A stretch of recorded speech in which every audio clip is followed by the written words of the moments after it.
just won't go away. Check out our next story. Growing up, I was extremely active. I played lots of sports. I just maintained that level of activity even into my 20s. I woke up one day and I kind of started to notice this slight pain in my left shoulder. And then as time progressed, it really developed into something more serious. It was about a year and a half when I noticed the pain moved from my shoulder to my neck. I would wake up, every day and I would feel excruciating pain. I finally was referred to an orthopedic surgeon. He explained my situation was like all the symptoms I'm having are from 2 herniated discs. I made the decision to have the artificial disc replacement because I was like, I cannot live with this anymore. Today, as you know, we're going to put the 2 artificial discs in your neck. Are you excited? Yeah, I'm really excited to hopefully feel better, hopefully not be in pain anymore. All right, so if you don't have any other questions, I'll see you soon, and we'll get you under anesthesia shortly. This will be a great case for her. She's going to do really well. So this is the first incision. We'll do 1 disc at a time. These are the front of the discs on the front of the spine. So here we're going to remove the disc. You can see the disc looks kind of like crab meat. We're getting closer to the spinal cord, and this is where we'll find the piece of the disc that's pushing against her nerve.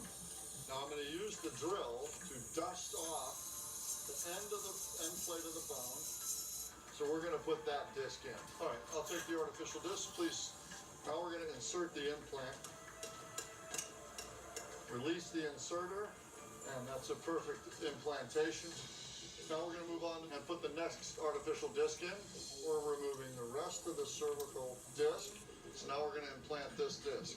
We'll cut the rail cuts in the bone. So we're going to dry this up. We'll stop any bleeding or oozing bone. And then we're going to close the skin. Now we've got our discs implanted just where we want them. You see her artificial discs moving. You see the disc closing. And then you'll see them opening. It was a great surgery. We should get a very good result, and we're good to go. We're about 4 months out from that surgery. Leslie joins us as well as spine neurosurgeon Dr. Todd Lammon. How are you feeling, Bionic Woman? I'm doing so well. I'm doing really well, and I'm just so grateful to be here after seeing this too.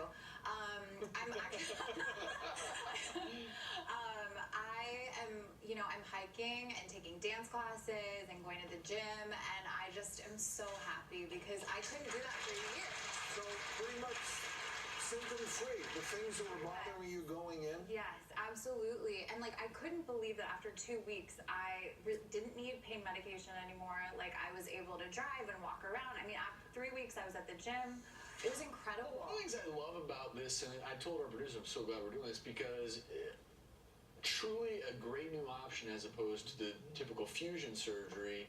And I loved watching your neck flexing and extending and seeing those artificial discs acting like discs. That's exactly right. And these discs move, and they last 70 years. So they don't last 15 or 25 like a knee or a hip. So sorry, in 70 years you need another surgery. Somebody more good years. She'll have to come back. I know, exactly. So who is a good candidate for something like this? The patient that we typically see, and I'm one of them actually, I have 4 artificial discs in me, have had neck pain related to a degenerative or herniated disc, and often arm pain as well with the pinched nerve. Leslie did. And those patients who have failed conservative treatments and so forth often are good candidates and good to be screened for artificial disc replacement. Most surgeons today still recommend fusion. This fusion, you can no longer move your spine, your back, that's and neck. right. As previously, I think you have some models here. I could show you this, for example, is a fusion with a plate and screws. This is the traditional surgery we've been doing for 40 years. And you can see that you can't move that at all. Zero, and that's permanent. Forever you don't move. Where this is the 2 artificial discs, and these are the same ones that you have in, Leslie. If you watch, these discs move and allow So cool. full motion of the spine. And they last forever. And is it a new thing that you can do 2 levels at the same time now? Yes, the FDA approved 2-level disc replacement in July of 16, and that's based on the results of this clinical trial. And you know what's fascinating? We don't need to get into a deep anatomy lesson here.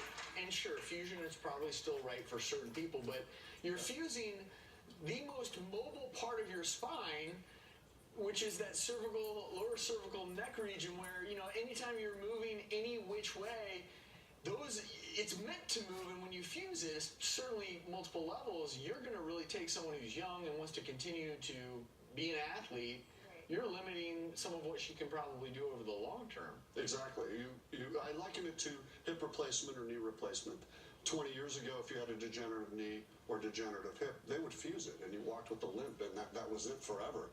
Now, if your doctor said you needed a fusion of your hip or knee, you would run out of his exam room. Well, I have to say that it is so cool how in surgery we're now learning all these new techniques, new products, because not just, in many ways, I don't want to call this arthritis of the spine because this is a herniated disc, but it is just so cool, and I'm excited to see 20 years from now the kinds of things that you guys are doing. So thank you for profiling this for us. And incidentally, in your clinical trial, the statistics on the disc replacement versus fusion? Yeah, every parameter was statistically superior with artificial disc replacement.